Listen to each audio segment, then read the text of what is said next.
Camaradas, ¿cómo están? Sean bienvenidos a este nuevo martes de la biblioteca aquí en Punto y Coma.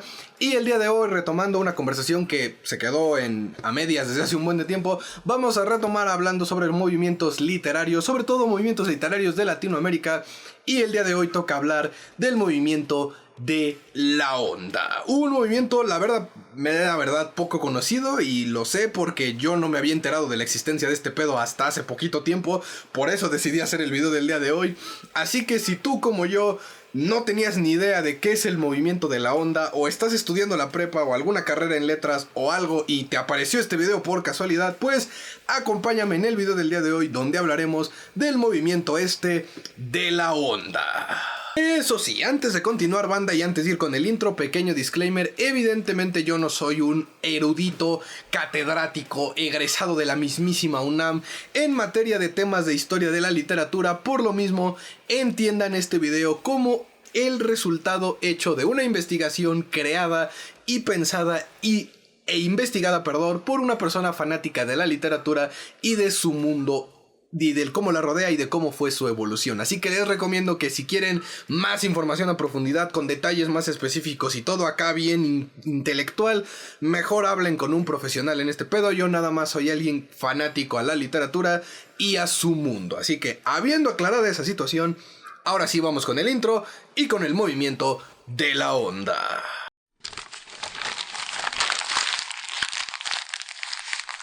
El movimiento de la onda, banda, fue un avance diagonal, popularización literaria, en donde los jóvenes, los chavos, empezaron a escribir sus propias historias, alejándose de lo establecido, alejándose de las normas, de las reglas y de las buenas formas y de todo ese mamadurismo, esnobismo y sensación de altiveza que rodeaba al mundo de la literatura a mediados de los 60 y mediados de los 70, es decir, en un lapso de como 15 años, que fue del 60 y tantos, del 64, 60 y por ahí, hasta el 79, fue cuando este movimiento de la onda surgió, que, como dije, consistía en que ahora no eran los grandes catedráticos, los grandes eruditos, los grandes pensadores, los grandes, estos güeyes, como si fue en el movimiento del realismo mágico, sino que ahora eran los chavos los que hacían la literatura.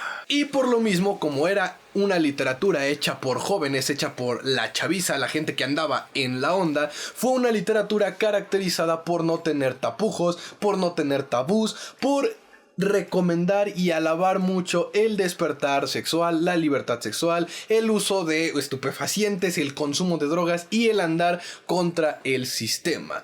Algo que tiene bastante sentido, considerando que este movimiento surgió como respuesta a todas las represiones gubernamentales y políticas que había en la época, encabezadas por el movimiento del 68 en México. Y es que este movimiento de la onda tuvo su meollo, su origen y su fuerza en México. No dudo que se haya extendido a algunas partes de Latinoamérica, pero brindó su fuerza más en México que en cualquier otro lugar. Y de nuevo fue una respuesta a, número uno, todo el esnobismo que ya rodeaba la literatura y que tristemente sigue rodeando, todo ese mamadorismo de, es que si no escribes con esta profundidad literaria o con esta métrica o siguiendo tales cánones de belleza y de estética literaria, no eres verdadero escritor o no eres una persona que sepa de literatura. Y por el otro, para responder y para contraatacar a toda la represión gubernamental y política que existía en aquel entonces. Y es que es necesario dar un poquito de contexto, sobre todo con esta segunda parte. Con lo número uno no tanto, porque como sabemos, en el mundo de la literatura siempre van a existir los mamadores, aquellos que se sienten superiores, que se sienten mejores, o los famosos mamadores conservadores, que por lo general son quienes ya llevan muchos años en el mundo de la literatura y se estancaron con una sola técnica, una sola maniobra y una sola perspectiva de cómo ver, disfrutar y compartir la literatura. Y desafortunadamente efectivamente la mayoría de los que hoy son considerados los más grandes escritores latinoamericanos o escritores de la historia, muchos de ellos ya caen en el mamadurismo literario porque están tan acostumbrados a ser ellos las eminencias en el mundo literario que ya no aceptan una perspectiva fresca o una perspectiva distinta a lo que ellos consideran la alta literatura. Y en los 60s, 70s, en el mero boom latinoamericano, que de hecho ya estaba como que perdiendo su fuerza, pero donde ya estaban estos grandes escritores y ya estaban consagrados y eran considerados eminencias literarias, y cuando comienzan todos estos movimientos sociales es cuando los jóvenes dejan de sentirse identificados con estos libros tan conservadores, tan guardados, tan ¿cómo decirlo? Academizados y protocolizados, en donde tenían que seguir casi un canon, porque si lo escribían de forma diferente ya no estaba tan chido. Y a pesar de que estos grandes escritores habían hecho algo revolucionario, que era contar historias del ser humano de a pie, ya se habían alejado de la verdadera chaviza, del verdadero meollo, el arrabal, en donde estaba el máximo de la población. Entonces pierden el protagonismo estos güeyes y empiezan a ganarlo los que empiezan a escribir como si estuvieran hablando con sus compas, como si fueran a una fiesta, como si estuvieran en la peda, y la literatura en palabras de los snobs, banaliza, se vuelve más del populacho y pierde esa parte protocolaria y esa parte de somos muy chingones y intocables, esa parte vaya de andar de puntitas. Entonces empiezan a popularizar las historias, los escritos, relatos, poemas, cuentos, novelas, donde el uso del lenguaje altisonante, lenguaje soez, lenguaje coloquial, lenguaje de barrio se empieza a popularizar. Las groserías dejan de estar prohibidas en la literatura. Temas como el sexo, como las drogas, como el andar chupando con tus compas, o el experimentar con varias personas, que con el amigo, que con la amiga, que esto, que aquello, que beso de tres, que la peda, que la droga, ese tipo de cosas que ocurrían en los círculos juveniles del rock and roll y de la fiesta y del reve, y todo ese desmadre empiezan a ser plasmadas en la literatura, y los chavos empiezan a sentirse atraídos por ese desmadre, no por el desmadre del que hablaba la literatura, sino por la literatura que hablaba de ese desmadre. Y dentro de escribir sobre todo ese desmadre, también se empieza a cuestionar, a criticar y a atacar a figuras represoras. La política, algunos políticos, el propio presidente, que hoy en día podría parecer algo ridículo o algo no tan importante, puesto que pues hoy en día con las redes sociales, si yo quiero decir chingue a su madre el presidente, puedo decirlo. No digo que no vaya a haber consecuencias, pero puedo decirlo. Pero en aquel entonces, 1968, 1970, no podías públicamente decir nada en contra ni del partido que estaba en el gobierno, ni de quienes estaban en el gobierno, ni de nadie. No se podía, porque si lo hacías, te reprimían, te golpeaban, te desaparecían, te mataban, o cualquier otra cosa que rime con accidentalmente caer sobre un cuchillo repetidas veces y morir por accidente. O sea, en aquel entonces la represión política estaba bien cabrona. No digo que hoy no exista, simplemente digo que hoy es más difícil que la represión política salga entre comillas impune del todo por el boom de las redes sociales, pero en aquel entonces para criticar a figuras políticas, para manifestar un descontento social, no era tan sencillo como simplemente ahorita en TikTok decir voy a hacer un trend y voy a quemar a este pendejo o voy a hablar de sus cosas. No, era algo bien complicado. Entonces llegan estos adolescentes, llegan estos jóvenes escritores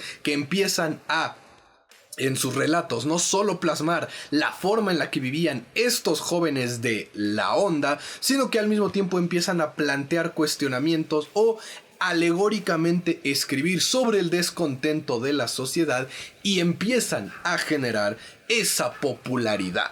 Esa banda es la característica, es la parte más importante del movimiento de la onda. Fue contar las cosas en el lenguaje y las actitudes de la juventud en aquel entonces y al mismo tiempo hablar del descontento social, todo desde una perspectiva de la chaviza, de los chavos de onda. Y las dos novelas más representativas de este movimiento, no digo las únicas ni las más importantes, solo las más representativas, son Gazapo de Gustavo Sainz y De perfil de José Agustín.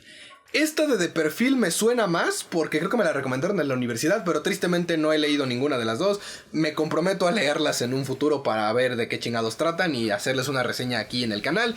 Pero por lo menos esas son las dos más representativas del movimiento de la onda. De nuevo, no estoy diciendo que sean las únicas o las más importantes, simplemente que son las más representativas. Y naturalmente, banda, ya como agregado, como suele pasar con movimientos sociales, ya sea literarios, en la música, en el cine, en esto y aquello, el movimiento de la onda no se quedó únicamente en la literatura, sino que logró expandirse al mundo de la música, al mundo del cine, pero más específicamente al mundo de la música, siendo que varias bandas de rock y varias bandas de protesta y de música así más fuerte, más alejada de los cánones estéticos y de las buenas formas que tanto se popularizaban en aquel entonces, surgieron gracias a este movimiento que atentaba contra el conservadurismo, contra el agachismo y contra el ¿cómo se le dice? Mojigatismo de ay no, yo no puedo decir esto, no puedo actuar de esta manera, pero en secretito eran las pinches peores personas del mundo. No, estos güeyes defendían mucho la libertad, la expresión y el no andarse con tapujos.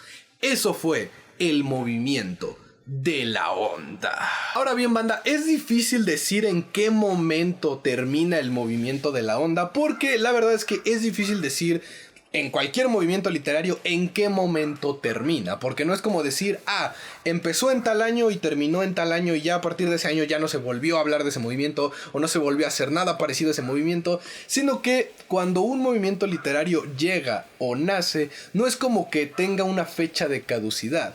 Y de hecho, este tema de la onda o del ondismo sigue vigente y sigue existiendo por el simple hecho de que siguen existiendo snobs y pretenciosos en el mundo de la literatura. Y considerando que el movimiento de la onda es precisamente una respuesta, un contraataque a eso de que no, es que tienes que respetar ciertos parámetros y la ortografía y no puedes decir elle porque está mal y la RAE no lo acepta. Y esa gente tan arraigada al conservadurismo literario hace que cualquier escrito, que cualquier texto que refute todos esos argumentos rancios pertenezca a un movimiento de la onda, porque la onda fue un movimiento de respuesta. Por ende, decir que terminó en una época en específico sería algo equivocado, así como decir que el boom latinoamericano dejó de existir simple y sencillamente porque pasó el tiempo.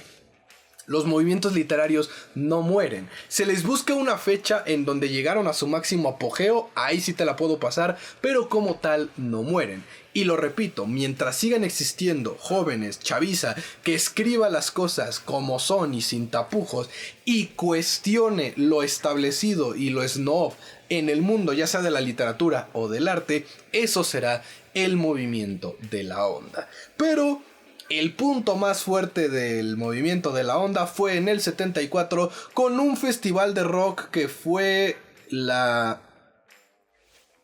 No me acuerdo cómo chingado se llamó, lo voy a poner aquí en la pantalla, el Mr. Cactus de la edición lo pondrá. En este festival de rock es donde el movimiento de la onda alcanzó su máximo esplendor. Aquí merito. Fue como el Woodstock pero de versión mexicano. Este de aquí. Ahí fue donde el movimiento de la onda alcanzó su máximo esplendor. Sí, por si se lo estaban preguntando, el término la onda fue acuñado por un experto en literatura, alzado y... cuánto arte y profundidad, a manera despectiva para referirse a todos esos morros que no sabían de alta literatura y que nada más hacían porquerías, que andaban nada más en la mera onda. Así que sí, fue un término despectivo que los que estaban dentro de este movimiento acuñaron y se apropiaron porque el chiste era responderle a los mamadores. Así que bueno, banda, ahí lo tienen. Eso sería todo en el video del día de hoy, hablando con respecto al movimiento de la onda. De nuevo, y como dije al inicio del video, este es un movimiento poco conocido, en los que no somos estudiosos principalmente de la literatura. Probablemente quienes estudien letras o quienes hayan estudiado creación literaria se sepan este movimiento de la onda al derecho y al revés. Pero pues si eres un ciudadano de a pie que nada más estudiaste literatura en tu educación media básica y media superior, pues puede que no hayas nunca tocado el tema del movimiento de la onda, sobre todo porque probablemente fue opacado por el estudio del movimiento del boom latinoamericano. Y es que eso es lo que pasa mucho con la forma en la que se enseña literatura o historia literaria en México, sobre todo, que se quedan nada más con una sola cosa y no profundizan más. Y es que yo diría que gracias al boom latinoamericano existe el movimiento de la onda, porque el boom latinoamericano puso en el mapa a la literatura latinoamericana del mundo. O sea, las grandes potencias literarias, Francia, Inglaterra, Rusia, voltearon a ver a Latinoamérica y dijeron, güey, estos cabrones también escriben bien chingón. Entonces, gracias a ese protagonismo es que las personas empiezan a ver a la literatura como un medio posible para contar historias, para alzar la voz, y entonces surge el movimiento de la onda. No existe uno sin otro, pero uno sí opaca al otro. Por eso digo, de nuevo, si no eres un estudioso específico de la literatura y de su historia, puede que nunca hayas escuchado del movimiento de la onda, como me pasó a mí. Así que también por eso quise sacar este video, que espero les haya gustado y les haya entretenido. Y ahora sí, sin nada más que agregar, yo me despido, esperando que se cuiden mucho y que la fuerza los acompañe. Adiós.